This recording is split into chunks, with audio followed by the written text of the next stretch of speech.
Hello class. हम लोगों ने ये जो सॉल्यूशन चैप्टर था उस सॉल्यूशन चैप्टर में अभी तक कई सारी चीजों को कवर अप कर चुके हैं। आज का हम लोगों का एक थ्योरेटिकल टॉपिक है जिसमें हम लोग आइडियल सॉल्यूशन और नॉन आइडियल सॉल्यूशन के बारे में सीखेंगे। सबसे पहले मैं अगर आपको रिमाइंड कराऊं तो आप लोगों ने जो सॉल्यूशन चैप्टर में टॉपिक पढ़े हैं जिसमें से आप लोगों ने उसका इंट्रोडक्शन सीखा। आपने सीखा कि कंसंट्रेशन क्या होता है, mass percentage, molarity, mole fraction, इनके न्यूमेरिकल सीखे थे। इन सब के अलावा आपने ये सीखा था कि हेनरी लॉ या हेनरी लॉ के न्यूमेरिकल और उसकी एप्लीकेशन, उनसे रिलेटेड कॉन्सेप्चुअल क्वेश्चन आपने डील किए थे। और उसके बाद एक टॉपिक आप लोगों ने पढ़ा था जिसे हम जानते थे किस नाम से, राउल्ट्स लॉ के बारे में। इन सब के जो कंटेंट हैं वो आपको पुराने वीडियोज में मिल जाएंगे। आज का हम लोगों का एक टॉपिक है जिसे हम जानते हैं किस नाम से, ideal and non ideal solution के नाम से। चलिए चीजों को स्टार्ट करते हैं।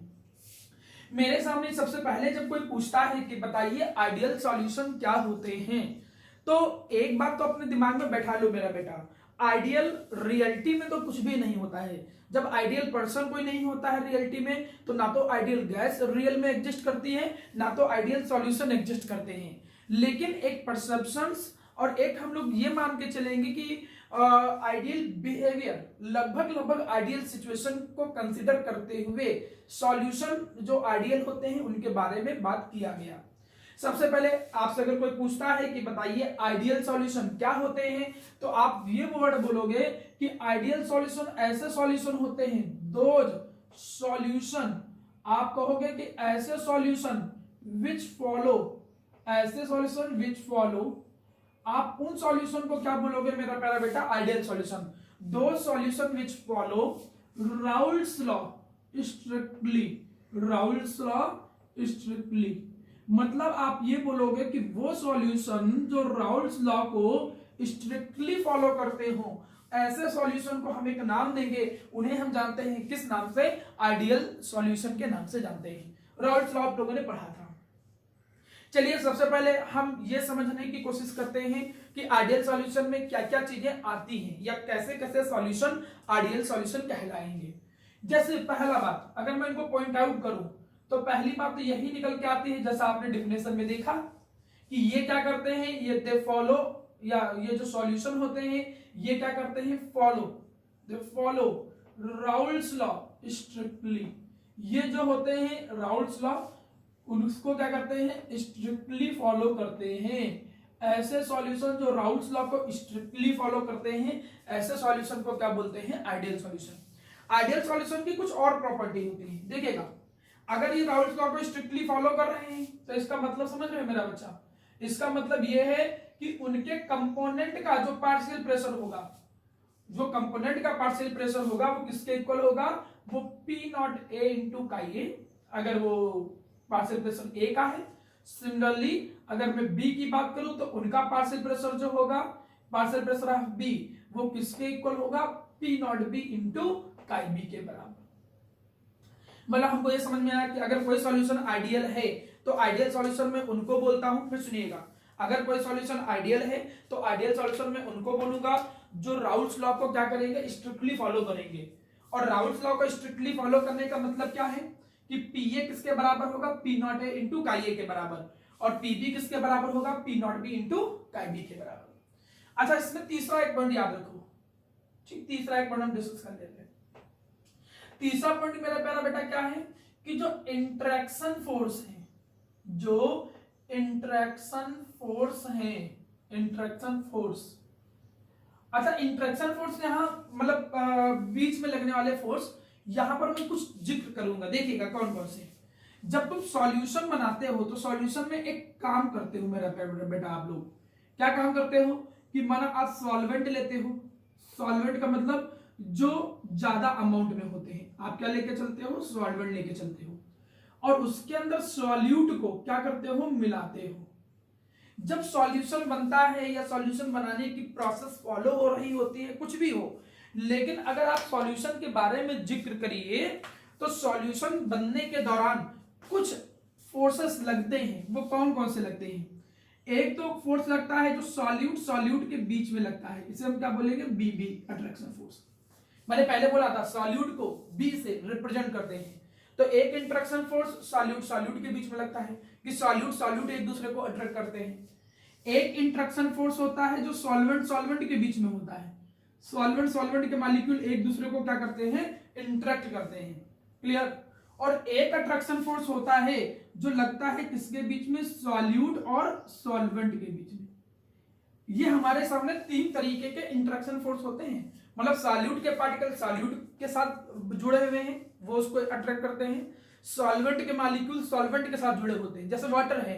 अब वाटर आपस में एक दूसरे से हाइड्रोजन बॉन्ड के थ्रू जुड़ा होगा, और जब सॉल्यूट को सॉल्वेंट में मिला देते हैं तो सॉल्यूट और सॉल्वेंट के बीच में भी एक इंटरेक्शन फोर्स लगने लगता है। तो ये तीन तरीके के इंटरेक्शन फोर्स लगते हैं। आइडियल सॉल्यूशन में एक बात होती है खास, और वो क्या होता है कि सॉल्यूट और सॉल्वेंट के बीच का इंटरेक्शन फोर्स जो है, ध्यान दीजिएगा, ये इंटरेक्शन फोर्स कौन सा है, सॉल्यूट एंड सॉल्वेंट। ये सॉल्यूट एंड सॉल्वेंट के बीच का इंटरेक्शन फोर्स जो है वो solute solute interaction force, solute solute interaction force और सॉल्वेंट सॉल्वेंट इंटरेक्शन फोर्स के क्या होता है, इक्वल। ये तीनों अट्रैक्शन फोर्स जो होते हैं वो क्या होते हैं मेरा प्यारा बेटा, इक्वल होते हैं। तीनों कौन कौन से, सॉल्यूट सॉल्यूट के बीच का इंटरेक्शन फोर्स और सॉल्वेंट सॉल्वेंट और सॉल्यूट सॉल्वेंट के बीच का। मैं मेंशन भी कर दे रहा हूं जिससे याद रहे। ये इंटरेक्शन फोर्स किसके बीच में है, ये है सॉल्यूट प्लस सॉल्वेंट के बीच का।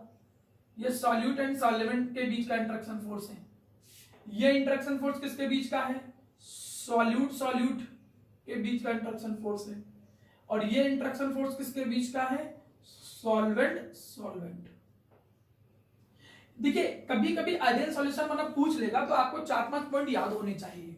थ्योरेटिकल कॉन्सेप्ट है, आपको वो चीजें याद रहनी चाहिए। एग्जाम के टाइम पे आप ईमानदारी से सीखोगे तो चीजें जल्दी से समझ में आना स्टार्ट हो जाएंगी। सबसे पहले कोई पूछता है कि आइडियल सॉल्यूशन क्या होता है, हम बोलेंगे आइडियल सॉल्यूशन ऐसे सॉल्यूशन होते हैं जो राउल्स लॉ को स्ट्रिक्टली फॉलो करते हैं। राउल्स लॉ पढ़ा होगा तो जानते हो कि जो किसी भी कंपोनेंट का पार्शियल प्रेशर होगा वो उसके नॉट इनटू मोल फ्रैक्शन के इक्वल होगा। अगर राउल्स लॉ को फॉलो कर रहा है तो मतलब सेकंड कंडीशन तो होगी। तीसरी कंडीशन क्या होती है आइडियल सॉल्यूशन के लिए, कि अगर सॉल्यूशन आइडियल है तो सॉल्यूट सॉल्यूट और सॉल्वेंट सॉल्वेंट इनके बीच में लगने वाला इंटरेक्शन फोर्स सॉल्यूट और सॉल्वेंट के बीच के इंटरेक्शन फोर्स के इक्वल होगा। इससे पता क्या चलता है, इससे ये पता चलता है, एक चीज समझो मेरा बेटा, हमने कहा कि माना ये सॉल्वेंट सॉल्वेंट के मॉलिक्यूल हैं, इनमें इंटरेक्शन फोर्स लग रहा है। अब सॉल्यूट आया और सॉल्वेंट आया। अगर सॉल्यूट और सॉल्वेंट जो है, सुनिए, अगर सॉल्यूट सॉल्वेंट के साथ जो सॉल्यूट मिला रहे हैं वो सॉल्वेंट के साथ ज्यादा अट्रैक्टेड मोड में आ जाएगा तो एक तरीके से वो क्लोज आने लगेंगे, और क्लोज आने से वॉल्यूम कभी कभी कम हो जाता है। मैं एक बात तुमको बता दूं कि इंटरेक्शन फोर्स सबका इक्वल होने से यही फायदा होता है कि जो वॉल्यूम होता है मिक्सचर का वो चेंज नहीं होता है।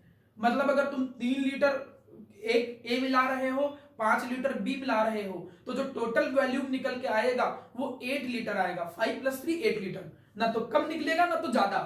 ऐसे सॉल्यूशन को क्या बोलोगे तुम, आइडियल सॉल्यूशन। और ये वॉल्यूम कम और ज्यादा क्यों नहीं हो पा रहा है, क्योंकि जो अट्रैक्शन फोर्स है solute solute solvent solvent solute और सॉल्वेंट, ये आपस में सब क्या है मेरा प्यारा बेटा, बराबर। मतलब अब हमको एक पॉइंट और समझ में आया कि चूंकि इंटरेक्शन फोर्स सबके बराबर है, इसलिए जो डेल्टा वी मिक्सिंग होगा, वी का मतलब वॉल्यूम, डेल्टा वी मिक्सिंग जो होगा वो किसके इक्वल होगा प्यारा बेटा, 0 के बराबर। मतलब वॉल्यूम में कोई चेंज नहीं आएगा, 5 और 3 8 ही होगा, 4 और 5 9 ही होगा, ना तो कम वॉल्यूम निकलेगा ना तो ज्यादा वॉल्यूम निकलेगा। ऐसा जिस सॉल्यूशन में होता है उन सॉल्यूशन को क्या बोलते हैं, आइडियल सॉल्यूशन। एक बात और, ये जो आइडियल सॉल्यूशन होते हैं उसके अंदर एक और खास प्रॉपर्टी होती है कि जो डेल्टा एच मिक्सिंग है, डेल्टा एच मिक्सिंग का मतलब हीट, इसमें ना तो हीट निकलती है ना तो हीट एब्जॉर्ब होती है। मतलब जब तुम सॉल्यूशन में मिलाओगे, दो सॉल्यूशन कभी भी मिला दिए तो ना तो हीट निकलेगी ना तो हीट एब्जॉर्ब होगी। अगर कोई भी सॉल्यूशन बनाया और सॉल्यूशन के दौरान हीट निकले या एब्जॉर्ब हो तो समझ जाओ वो सॉल्यूशन आइडियल नहीं है। आइडियल सॉल्यूशन में कभी भी हीट में कोई चेंज नहीं होता है।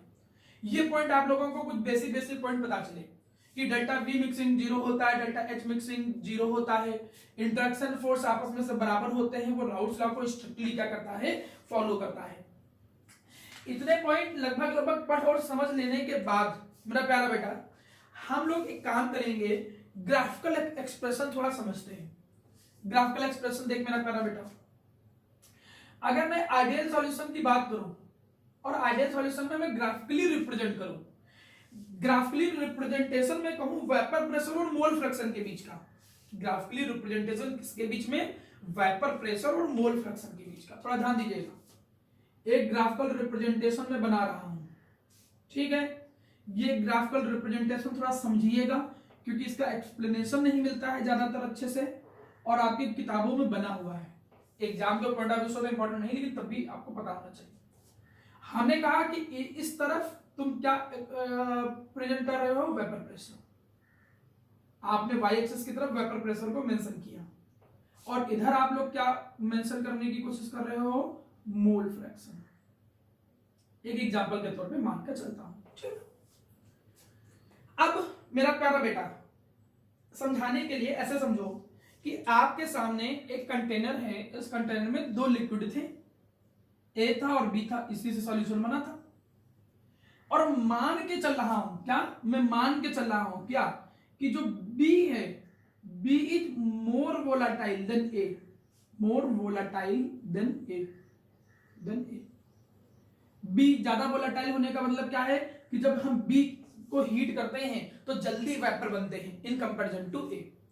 इस बेसिस पे आपको एक ग्राफ कभी कभी किताब में या रेफरेंस में या बुक में आपको मेंशन होता है, उसको देखिएगा। एक ग्राफ कैसे मिलेगा मेरा बच्चा, यहां पे हमने कहा कि ये ए कंपोनेंट है और ए का ग्राफ कुछ इस तरीके से इंक्रीज कर रहा है, देखिएगा ये ए का ग्राफ कुछ इस तरीके से, मतलब अगर मैं इस कंडीशन पे मानूं और मैं यहां पे मान के चलता हूं कि काई ए, मोल फ्रैक्शन जो है ए का वो कितना है 1, और इस कंडीशन पे जो मोल फ्रैक्शन है बी का वो कितना है मेरा प्यारा बेटा 0। इस कंडीशन को थोड़ा ध्यान दीजिएगा। ये कंडीशन ये कहता है कि इस जगह पर ए का मोल फ्रैक्शन 1 है, तो जिसका मोल फ्रैक्शन 1 है इसका मतलब अकेले कंटेनर में वो है, मतलब यहां पर केवल अकेले ए है, ओनली ए, इस जगह पे केवल ए है। और आपको बहुत अच्छे से पता है जब अकेले केवल ए हो तब वो जितना प्रेशर लगाता है वो उसके प्योर कंपोनेंट की वैल्यू होती है, समझ में आया। तो हमने कहा कि इस जगह पे थोड़ा ध्यान दो, इस जगह पे कंटेनर में केवल अकेले ए है, जब केवल अकेले ए है तब जितना प्रेशर होगा तो वो प्योर कंपोनेंट का प्रेशर होगा। मैंने पहले बताया था vapour pressure of pure component क्या होता है, pressure exerted by that component when it is kept individually in the container. मतलब इस जगह पे केवल अकेले ए है तो जो प्रेशर लग रहा होगा वो क्या होगा, पी नॉट ए, मतलब वो vapour pressure of pure component ए होगा। ये बात अपने दिमाग में बैठा लो। अब जैसा कि तुम लोगों को पता है भाई, अब राउल्स लॉ को तुम लोगों को पता है कि पार्शियल प्रेशर जो होता है वो मोल फ्रैक्शन के डायरेक्टली प्रोपोर्शनल होता है। इधर जाने पर ए का मोल फ्रैक्शन कम होता जा रहा है, इधर जाने पे ए का जो मोल फ्रैक्शन है वो कम होता जा रहा है। ए का मोल फ्रैक्शन कम होने का क्या मतलब है कि पहले ए का मोल फ्रैक्शन यहां पर पूरा 1 था, मतलब अकेले वो था कंटेनर में, अब 0.9 आएगा, फिर 0.8 आएगा, फिर 0.7 आएगा, 0.5, 0.4, 0.3, मतलब धीरे धीरे कंटेनर के अंदर ए का जो मोल फ्रैक्शन है उस ए के मोल फ्रैक्शन में कमी आती जा रही है, और यहां पर आने पर ए का मोल फ्रैक्शन जो है वो 0 हो गया, मतलब वहां पर ए है ही नहीं। और जब ए है ही नहीं तो उस समय वहां पर केवल और केवल बी होगा, जब केवल और केवल बी होगा तो मोल फ्रैक्शन 1 हो जाएगा। पहले मैं मुद्दे की बात देख, मुद्दे की बात यह है, देखिएगा मुद्दे की बात यह है कि ए का मोल फ्रैक्शन कम हो रहा है, तो जब ए का मोल फ्रैक्शन कम होगा तो उसके पार्शियल प्रेशर की वैल्यू भी कम होगी, क्लियर है, क्योंकि राउल्स लॉ ही यही कहता है। तो जब ए का मोल फ्रैक्शन लेफ्ट से राइट की तरफ जाने पे, लेफ्ट से राइट की तरफ जाने पे ए का मोल फ्रैक्शन कम हो रहा है, तो ए का मोल फ्रैक्शन कम होने का मतलब क्या हुआ मेरा प्यारा बेटा, ए के मोल फ्रैक्शन कम होने का मतलब क्या हुआ कि उसका जो पार्शियल प्रेशर की वैल्यू है वो भी धीरे धीरे कम होने लगेगी। मतलब आप देखो यहां पर ए का मोल फ्रैक्शन, ए का पार्शियल प्रेशर सबसे ज्यादा है क्योंकि मोल फ्रैक्शन ज्यादा है, फिर इधर मोल फ्रैक्शन कम हो रहा है, तो ए का पार्शियल प्रेशर भी कम हो रहा है। ठीक, अब ए का partial pressure left to right जाने पे धीरे धीरे देखो क्या होने लगेगा, कम होने लगेगा, और कम होकर कितना पहुंचेगा, 0। क्यों, अब यहां पर ए का पार्शियल प्रेशर थोड़ी लगेगा, क्योंकि जब ए है ही नहीं तो प्रेशर कहां से लगाएगा। कंटेनर में जब ए के मॉलिक्यूल ही नहीं है तो प्रेशर लगाएंगे नहीं, इसलिए जब मोल फ्रैक्शन ए का 0 होगा उसी समय उसका प्रेशर 0 होगा। तो ये कर्व समझ में आ गया। अब जबकि दूसरी तरफ कर्व देखो, ये कर्व आपका बी वाले का है। ठीक है, इस जगह पे देखो बी का जो पार्शियल प्रेशर है या वेपर प्रेशर है, बी का जो वेपर प्रेशर है वो कितना है, 0। मैं पूछूं कि बताओ बेटा यहां पर बी का वेपर प्रेशर 0 क्यों है, तो आपको होगा सर समझ में आ रहा है। कैसे समझ में आ रहा है, क्योंकि बी यहां पर है ही नहीं। कैसे पता बी नहीं है, क्योंकि बी का मोल फ्रैक्शन 0 है। जब यहां पर बी है ही नहीं और बी का मोल फ्रैक्शन 0 है, तो जब बी का मोल फ्रैक्शन 0 हो जाएगा, बी है ही नहीं तो प्रेशर लगेगा ही नहीं। तो इस जगह पे बी का वेपर प्रेशर 0 है। लेकिन बी का वेपर प्रेशर देखिए बढ़ रहा है। बी का वेपर प्रेशर जो है वो धीरे धीरे क्या हो रहा है, बढ़ रहा है। और क्यों बढ़ रहा है, क्योंकि बी का मोल फ्रैक्शन भी बढ़ रहा है।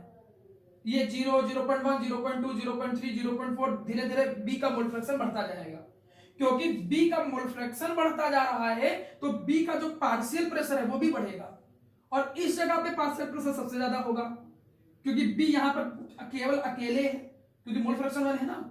और जब बी अकेले वहां पर है कंटेनर में, तो उस समय जो पार्शियल प्रेशर होगा वो कहलाएगा उसका प्योर कंपोनेंट का, मतलब पी नॉट बी कहलाएगा। ये ग्राफ समझिए, ग्राफ बच्चों को थोड़ा कम समझ में आता है, आएगा नहीं एग्जाम में, बहुत कम, रेयरली शायद कभी जरूरत पड़े, लेकिन तब भी आपको कॉन्सेप्ट क्लियर होने चाहिए कि भाई ये कैसे वेरी कर रहा है। मैं समझाता हूं, यहां पर केवल ए था तो उसमें केवल ए का पार्शियल प्रेशर होगा तो पी नॉट ए हो जाएगा। मोल फ्रैक्शन धीरे धीरे कम होता जा रहा है, मोल फ्रैक्शन कम होता चला जाएगा तो पार्शियल प्रेशर की वैल्यू भी कम हो जाएगी, क्योंकि रिलेशन डायरेक्टली होता है। यहां पर बी था नहीं तो उसका पार्शियल प्रेशर 0 था।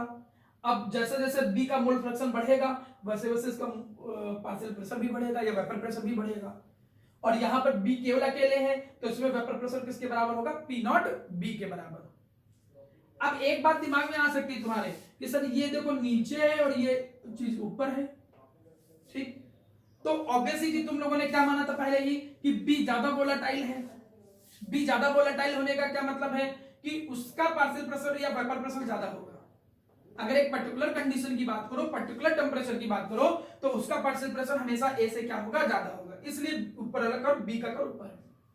मैं कहूं ये तो ए और बी का इंडिविजुअल हो गया। इंडिविजुअल कैसे वेरी हो रहा है, vapour pressure with respect to mole pressure. पूरा सॉल्यूशन कैसे वेरी करेगा, तो इन दोनों की लाइन को हम ऐड अप कर देंगे, ये उसके पूरे सॉल्यूशन का वेरिएशन क्या करेगा, दिखाएगा। सॉल्यूशन जो होगा वो सॉल्यूशन कुछ इस तरीके से वेरी करेगा। मतलब यहां पर अगर मैं लिखूं तो ये पार्शियल प्रेशर ऑफ सॉल्यूशन है, ये कैसे वेरी कर रहा है, ये पीए प्लस पीबी।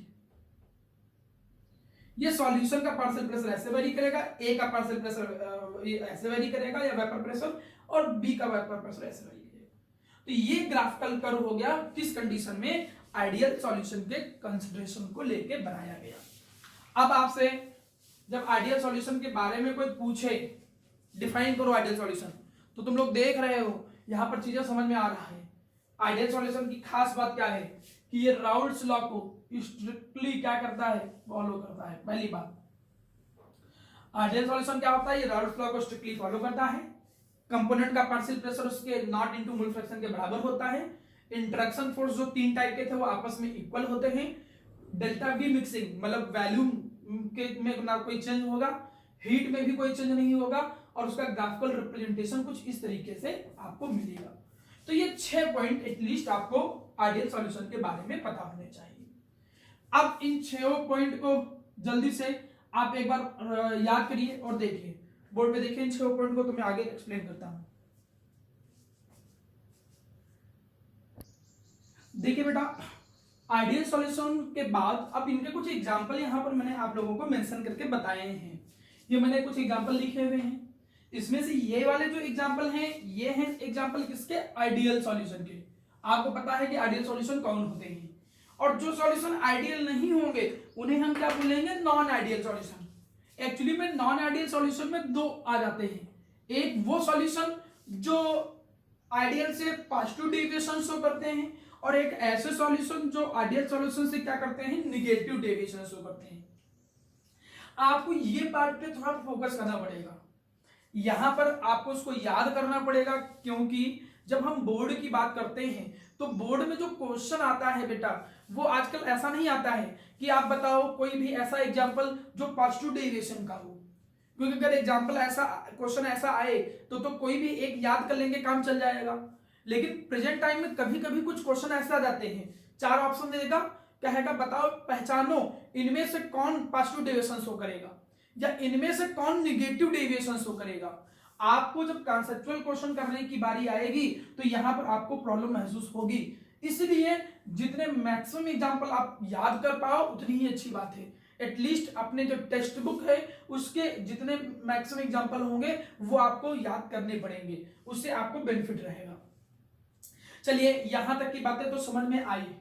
अब एक्चुअली में मेरा प्यारा बच्चा ये बात तो समझ में आ गई कि जो सॉल्यूशन राउल्स लॉ को स्ट्रिक्टली फॉलो करते हैं उनको बोलते हैं आइडियल सॉल्यूशन, और जो सॉल्यूशन राउल्स लॉ को स्ट्रिक्टली नहीं फॉलो करेंगे उन सॉल्यूशन को हम क्या बोलेंगे मेरा प्यारा बच्चा, नॉन आइडियल सॉल्यूशन बोला करेंगे। आप समझ लो, नॉन आइडियल सॉल्यूशन में दो आते हैं, एक आता है ऐसे सॉल्यूशन जो क्या करते हैं, पॉजिटिव डेविएशन शो करते हैं, ध्यान दीजिएगा। ऐसे सॉल्यूशन होते हैं जो क्या करते हैं, पॉजिटिव डेविएशन शो करते हैं। कुछ सॉल्यूशन ऐसे होते हैं जो क्या करते हैं, पॉजिटिव डेविएशन शो करते हैं, और कुछ ऐसे सॉल्यूशन होते हैं जो क्या करते हैं, निगेटिव डेविएशन शो करते हैं। ये दो तरीके का बिहेवियर है जो उससे अलग शो करता है। अब आपसे कोई पूछे कि भाई नॉन आइडियल सॉल्यूशन होता क्या है, तो वो तो कंफर्म है कि नॉन आइडियल सॉल्यूशन कौन होते हैं, विच डू नॉट फॉलो, जो क्या करते हैं, विच डू नॉट फॉलो, जो नहीं फॉलो करते हैं किसको, राउल्स लॉ को। राउल्स लॉ, जो राउल्स लॉ को नहीं फॉलो करते हैं स्ट्रिक्टली, उन सॉल्यूशन को हम क्या बोलते हैं मेरा प्यारा बेटा, नॉन आइडियल सॉल्यूशन के नाम से। ये नॉन आइडियल सॉल्यूशन दो तरीके के हैं, एक को बोलते हैं पॉजिटिव डेविएशन और एक को बोलते हैं निगेटिव डेविएशन। कभी कभी एग्जाम में 2 नंबर में इनके बीच में डिफरेंस आ जाता है। अगर तुमने यहां पर इनको पढ़ लिया है ना तो आपको उसमें कोई परेशानी नहीं आएगी। 2 नंबर का क्वेश्चन आएगा, 4 डिफरेंस भी अगर याद है आपको काम चल जाएगा। जैसे कौन कौन से, पहला, चूंकि ये राउल्स लॉ को फॉलो तो करता नहीं है, जब राउल्स लॉ को फॉलो नहीं करता है तो ये कहां है, नॉट इक्वल हो जाएगा। आइडियल सॉल्यूशन अगर की मैं बात करूं तो जो आइडियल सॉल्यूशन होते हैं वो नॉन आइडियल का जस्ट उल्टा है। अगर यहां पे इक्वल है तो नॉट इक्वल कर दो, वो नॉन आइडियल हो जाएगा। तो ये तो पता चल गया कि इक्वल नहीं होता है। तो पॉजिटिव डेविएशन में एक खास बात जानते हो क्या होती है, पॉजिटिव डेविएशन में खास बात ये होती है कि जो पीए होता है, पार्शियल प्रेशर ऑफ ए, वो उसके कंपोनेंट वाला पी नॉट ए इंटू काई ए, इससे क्या होता है, ग्रेटर। सिमिलरली क्योंकि पॉजिटिव डेविएशन है, सिमिलरली जो पीबी होगा, पार्शियल प्रेशर ऑफ बी, वो ग्रेटर होगा किससे, पी नॉट बी इंटू काई बी से। आसान है याद करना, उससे रिलेट करोगे याद हो जाएगा। निगेटिव डेविएशन की बात करेंगे तो भाई लेस हो जाएगा, partial pressure of A less than P not a into काई ए, पार्शियल प्रेशर ऑफ बी क्या हो जाएगा, less than P not be into काई बी। तो ये कहानी निकल के आ जाएगी। यहीं पे मैं बात करूं इंटरेक्शन फोर्स की बात करूं, इंटरेक्शन फोर्स लिए सबसे लास्ट में स्टार्ट करता हूं। अगर मैं दूसरे पॉइंट की बात करूं, दूसरा पॉइंट क्या है, डेल्टा वी मिक्सिंग। क्योंकि ये पॉजिटिव डेविएशन है तो डेल्टा वी मिक्सिंग क्या निकल के आएगा, ग्रेटर देन 0। यहां पर डेल्टा वी मिक्सिंग क्या निकल के आएगा, लेस देन 0। इसका मतलब समझ आ रहा है कि 5 लीटर और 3 लीटर मिलाएंगे ना, 5 3 8 नहीं होगा, 8 तो आइडियल में होगा। यहां वैल्यूम थोड़ा सा बढ़ जाएगा, मतलब ज्यादा होगा, और वहां पे वैल्यूम थोड़ा सा क्या हो जाएगा, कम, हल्का सा कम हो जाएगा अगर आप नेगेटिव डेविएशन का एग्जांपल होगा कोई। यहीं पे नेक्स्ट चीज देखो मेरा प्यारा बेटा, अगली चीज हीट। इसमें डेल्टा एच मिक्सिंग जो होता है, हीट डेल्टा एच मिक्सिंग, वो क्या निकल के आती है, ग्रेटर देन 0। और यहां पे जो डेल्टा एच मिक्सिंग होता है वो क्या निकल के आ जाएगा, लेस देन 0। तो 3 एग्जांपल तो आसान है, उसमें तो कोई याद करने की मतलब बहुत कठिन चीज नहीं है। पॉजिटिव में ग्रेटर और उसमें लेस देन, जो आइडियल में याद किया था। बस एक बात जरूर याद रखना मेरा प्यारा बेटा, ये आगे चल के काम भी आएगी बात, इस पे स्टार भी लगा दे रहा हूं। ये जो पॉइंट होता है इंटरेक्शन फोर्स, ये यहां पर अगर आप पॉजिटिव की बात करोगे तो लेस होगा, निगेटिव की बात करोगे ग्रेटर, मतलब जो जिस तरीके से पैटर्न पे चल रहे थे उसका उल्टा।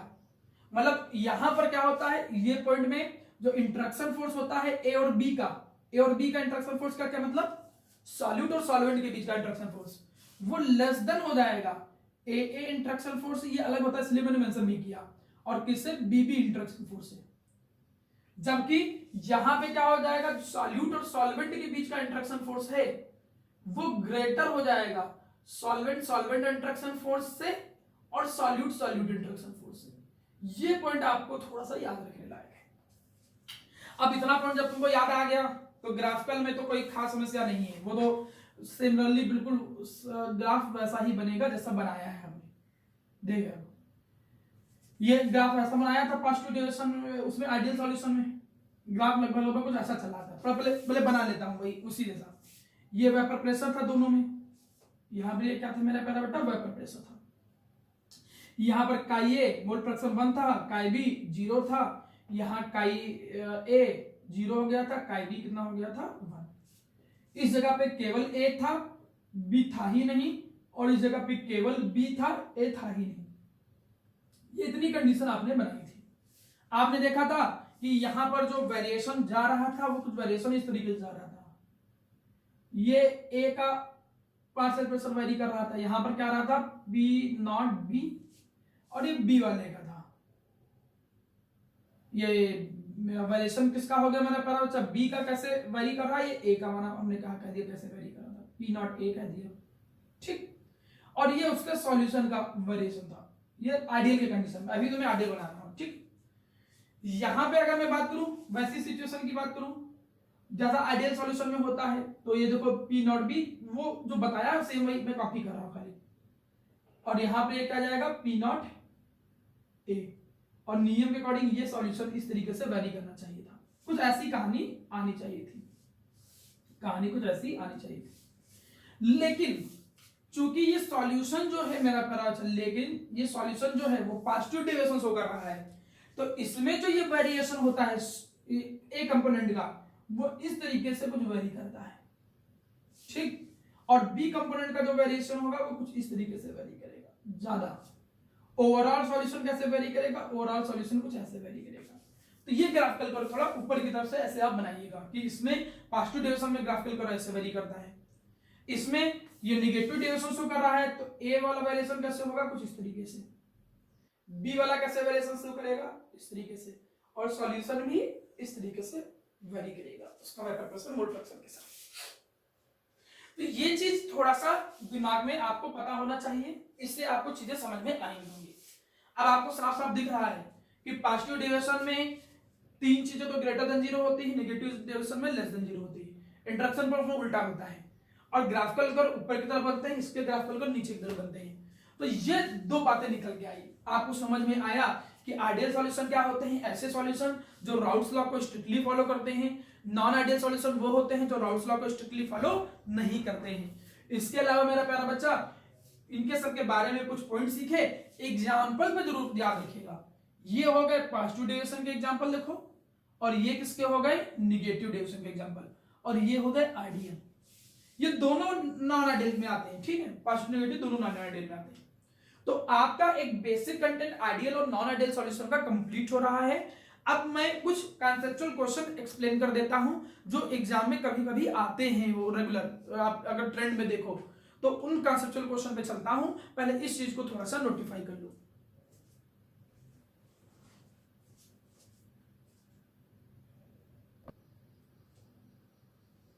देखिए बेटा मेरे सामने ये तो कॉन्सेप्चुअल क्वेश्चन आते हैं किससे, आइडियल सॉल्यूशन और नॉन आइडियल सॉल्यूशन से। हमको ये पता है कि आइडियल सॉल्यूशन क्या होते हैं, आइडियल सॉल्यूशन वो होते हैं जो राउल्स लॉ को स्ट्रिक्टली फॉलो करते हैं, नॉन आइडियल सॉल्यूशन वो होते हैं जो राउल्स लॉ को नहीं फॉलो करते हैं। नॉन आइडियल में दो होते हैं, कुछ पॉजिटिव डेविएशन शो करते हैं और कुछ नेगेटिव डेविएशन शो करते हैं। अब आपके सामने पॉजिटिव और नेगेटिव डेविएशन से रिलेटेड कुछ कॉन्सेप्चुअल क्वेश्चन आते हैं। जैसे क्वेश्चन कुछ ऐसे आ जाएगा कि बताओ इथेनॉल और साइक्लोहेक्सेन जो है इनका मिक्सचर पॉजिटिव डेविएशन क्यों शो कर रहा है, एसीटोन और क्लोरोफॉर्म जो है इनका मिक्सचर नेगेटिव डेविएशन क्यों शो कर रहा है। अब जैसा ये क्वेश्चन है वैसे कोई भी आ सकता है, क्योंकि तुमने पॉजिटिव डेविएशन में केवल एक एग्जांपल थोड़ी पढ़ा था, कई सारे एग्जांपल पढ़े थे। उनमें से कोई भी क्वेश्चन दे सकता है कि ये और ये पॉजिटिव डेविएशन क्यों शो कर रहे हैं, या फिर बी और सी ये दोनों मिक्स होकर निगेटिव डेविएशन क्यों शो कर रहे हैं, for example.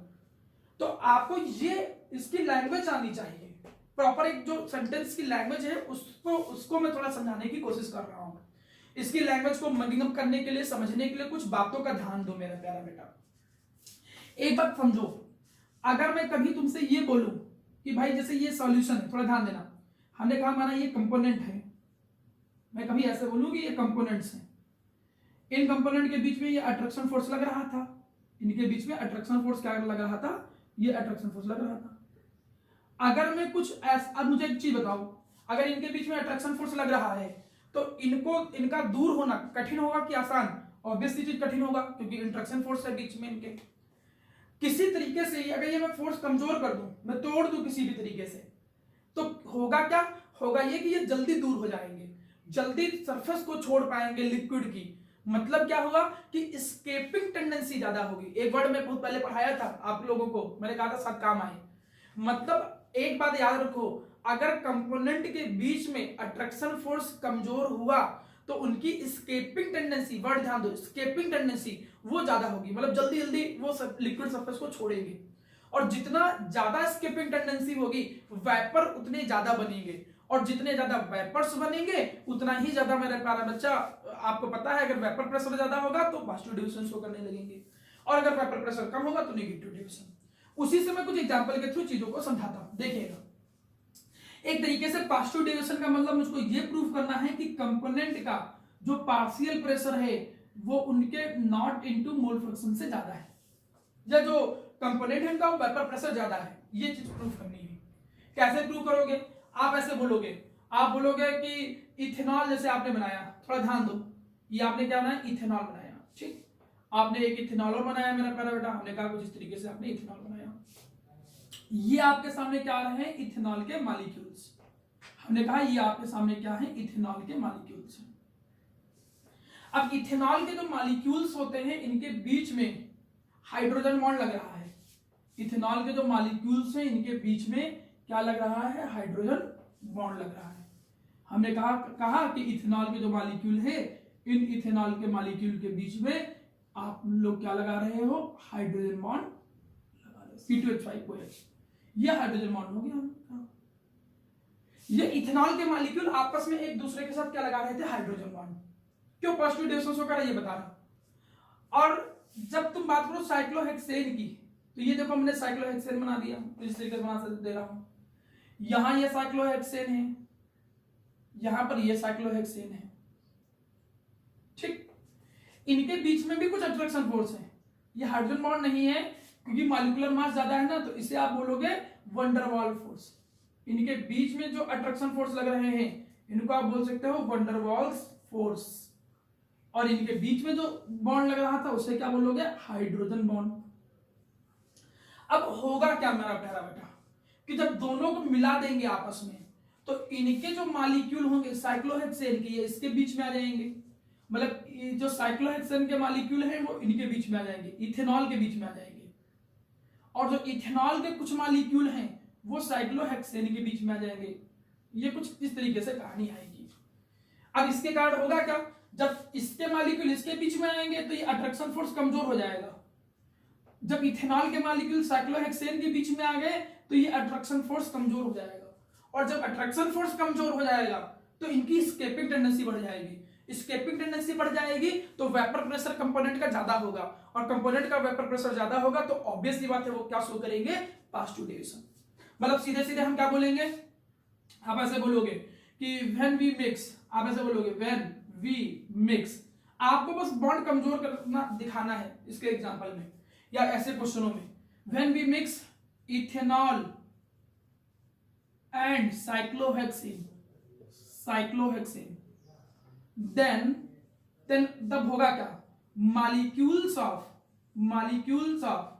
Cyclohexane comes between ethanol.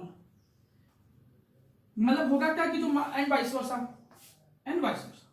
मतलब आप देखोगे क्या कि जब इसको हमने मिलाया मेरा प्यारा बेटा, तो इथेनॉल के जो ये साइक्लोहेक्सेन के जो मॉलिक्यूल थे वो इथेनॉल के बीच में आ गए। साइक्लोहेक्सेन के जो मॉलिक्यूल थे वो इथेनॉल के बीच में आ गए। जब साइक्लोहेक्सेन के मॉलिक्यूल इथेनॉल के बीच में आ जाएंगे तो होगा क्या, attraction force between the component, जो कंपोनेंट्स होंगे अट्रैक्शन फोर्स, वो क्या हो जाएगा, डिक्रीज हो जाएगा। अट्रैक्शन फोर्स क्या उनके बीच में क्या हो जाएगा, डिक्रीज हो जाएगा। सो उससे क्या होगा, स्केपिंग टेंडेंसी जो होगी, escaping tendency of components will increase, उससे स्केपिंग टेंडेंसी बढ़ जाएगी कंपोनेंट्स की। और कंपोनेंट्स की जब स्केपिंग टेंडेंसी बढ़ जाएगी, जब कंपोनेंट की स्केपिंग टेंडेंसी बढ़ जाएगी तो उससे क्या होगा कि जो वेपर प्रेशर होगा, वेपर प्रेशर ऑफ कंपोनेंट वो ज्यादा हो जाएगा, क्योंकि ज्यादा जल्दी स्केप करेंगे सरफेस को तो ज्यादा वेपर बनेंगे तो कंपोनेंट्स का वेपर प्रेशर बढ़ जाएगा। और जब कंपोनेंट का वेपर प्रेशर बढ़ जाएगा तो वो क्या करना शुरू कर देंगे, वो पॉजिटिव डेविएशन जो होगा वो पॉजिटिव डेविएशन शुरू करना शुरू कर देंगे। देखिए ये लैंग्वेज आप जोड़ के बनाओगे। अब कोई भी क्वेश्चन ऐसा है, ये तो हमको पता है इनके बीच में हाइड्रोजन बॉन्ड है, इनके बीच में वंडर वाल फोर्स है, अगर नहीं भी पता तो आप अपने आप बना ले जाओगे। तो कहे कि ए और बी इन दोनों का मिक्सचर पॉजिटिव डेविएशन क्यों शो कर रहा है, तो हम कुछ ऐसे बोलेंगे कि ए के बीच में कुछ अट्रैक्शन फोर्स थे, बी के बीच में कुछ अट्रैक्शन फोर्स थे, जब मिलाया आपस में तो ए के मॉलिक्यूल बी के बीच में आ गए, बी के कुछ मॉलिक्यूल ए के बीच में आ गए, जिसके कारण ए के बीच का अट्रैक्शन फोर्स भी कमजोर हुआ और बी अट्रैक्शन का, इनके बीच का भी अट्रैक्शन फोर्स कमजोर हुआ, जिसके कारण उनकी स्केपिंग टेंडेंसी बढ़ जाएगी। जिसके ये वर्ड्स ध्यान रखना शुरू करो, क्या बढ़ जाएगा, उनकी स्केपिंग टेंडेंसी। और जब उनकी स्केपिंग टेंडेंसी बढ़ जाएगी तो उनके कंपोनेंट ज्यादा वेपर बनाएंगे और वेपर प्रेशर भी ज्यादा लगाएंगे, और जब ज्यादा वेपर प्रेशर लगाएंगे तो इसी के कारण वो पॉजिटिव डेविएशन शो करना स्टार्ट कर देते हैं। तो अब कोई भी एग्जांपल दे दे कि इसका और इसका मिक्सचर पॉजिटिव डेविएशन क्यों शो करता है, तो कहानी बिल्कुल वही सेम है कि इनके बीच के अट्रैक्शन फोर्स, इनके बीच के अट्रैक्शन फोर्स लग रहे हैं, मिक्स करेंगे तो आपस में एक दूसरे के बीच में आ जाएंगे, अट्रैक्शन फोर्स कमजोर हो जाएंगे, स्केपिंग टेंडेंसी बढ़ जाएगी, वेपर प्रेशर ज्यादा हो जाएगा, इसीलिए वो पॉजिटिव डेविएशन शो करते हैं। लैंग्वेज आपको ये बिल्कुल दिमाग में बैठा लो, इस पर बोर्ड में क्वेश्चन आता है बेटा, ठीक। अब निगेटिव डेविएशन जो होता है, जैसे उल्टा, यहां अट्रैक्शन फोर्स कमजोर हो रहे थे तो यहां पर अट्रैक्शन फोर्स बनना स्टार्ट हो जाएंगे। आप क्या बोलोगे, जैसे एसीटोन ले लो, ये हो गया एसीटोन, अब ये हो गया मेरा प्यारा बेटा क्या, एसीटोन, और ये क्या हो गया, क्लोरोफॉर्म। हमने बना दिया क्लोरोफॉर्म बना दिया, ठीक है, ये एसीटोन है और ये हमने बना दिया CH3 क्लोरोफॉर्म। तो बहुत सारे एसीटोन के मॉलिक्यूल हैं और बहुत सारे क्लोरोफॉर्म के मॉलिक्यूल हैं, इनके बीच में एक नया बॉन्ड बनने लग गया। इस नए बॉन्ड को हम लोगों ने नाम क्या दिया, हाइड्रोजन बॉन्ड। इनके बीच में बॉन्ड बनना स्टार्ट हो जाएगा, मतलब निगेटिव डेविएशन में बॉन्ड बनता है और पॉजिटिव डेविएशन में बॉन्ड टूटने लगता है। आप क्या बोलोगे कि व्हेन वी मिक्स, आप कहानी बना ले जाओगे क्या, कि व्हेन वी मिक्स, या आप मेरा बच्चा क्या करते हो, मिक्स करते हो क्या, क्लोरोफॉर्म। जब आप क्लोरोफॉर्म मिक्स करते हो और क्या मिक्स करते हो, एसीटोन, देन उससे क्या होगा, new hydrogen bond start to form, new hydrogen bonds between them start to form, उनके बीच में हाइड्रोजन बॉन्ड बनना स्टार्ट हो जाएगा। जब उनके बीच में अट्रैक्शन फोर्स लगने लगा, हाइड्रोजन बॉन्ड बनना स्टार्ट हो गया, तो उससे फिर क्या होगा, फिर से पता है जब बॉन्ड बनने लग गए ज्यादा तो अब नहीं भाग पाएंगे, जब नहीं भाग पाएंगे तो स्केपिंग टेंडेंसी जो होगी कम हो जाएगी। स्केपिंग टेंडेंसी कम हो जाएगी तो मैंने फिर से समझाया था कि कम वेपर बनेंगे, तो जब वेपर कम बनेंगे तो वेपर प्रेशर क्या हो जाएगा, कम, और वेपर प्रेशर कम हो जाएगा, इसलिए वो क्या शो करेंगे मेरा प्यारा बच्चा, निगेटिव डेविएशन शो करेंगे। बिल्कुल दिमाग में बैठा दो। अब एक चीज अपने दिमाग में अच्छी तरीके से बैठा लो कि इसका क्वेश्चन अगर आएगा निगेटिव डेविएशन का, कोई क्वेश्चन आए कि ए और बी इनका मिक्सचर निगेटिव डेविएशन क्यों शो कर रहा है, तो आप बोलोगे जब मिलाएंगे तो मिलाने पर ए और बी के बीच में कुछ नए बॉन्ड बनने लगेंगे। वो कौन से हैं, हाइड्रोजन बॉन्ड या क्या है, वो तो हर एग्जांपल में समझ में आएगा। नहीं समझ आ रहा बोर्ड में तो डायरेक्ट लिख दो कि when we mix A and B then there is a formation of new bond, इसके कारण स्केपिंग टेंडेंसी कम हो गई, इसके कारण वेपर प्रेशर कम बनेंगे, वेपर प्रेशर कंपोनेंट का कम बनेगा, इसलिए वो नेगेटिव डेविएशन शो करना स्टार्ट कर देंगे। इतनी बात आपको अपने दिमाग में अच्छी तरीके से बैठानी थी। आपको मैंने सिखाया कि पार्शियल डेरिवेशन, पहले आइडियल सॉल्यूशन क्या होते हैं, जो रॉल्स लॉ को स्ट्रिक्टली फॉलो करते हैं, जो नहीं फॉलो करते हैं वो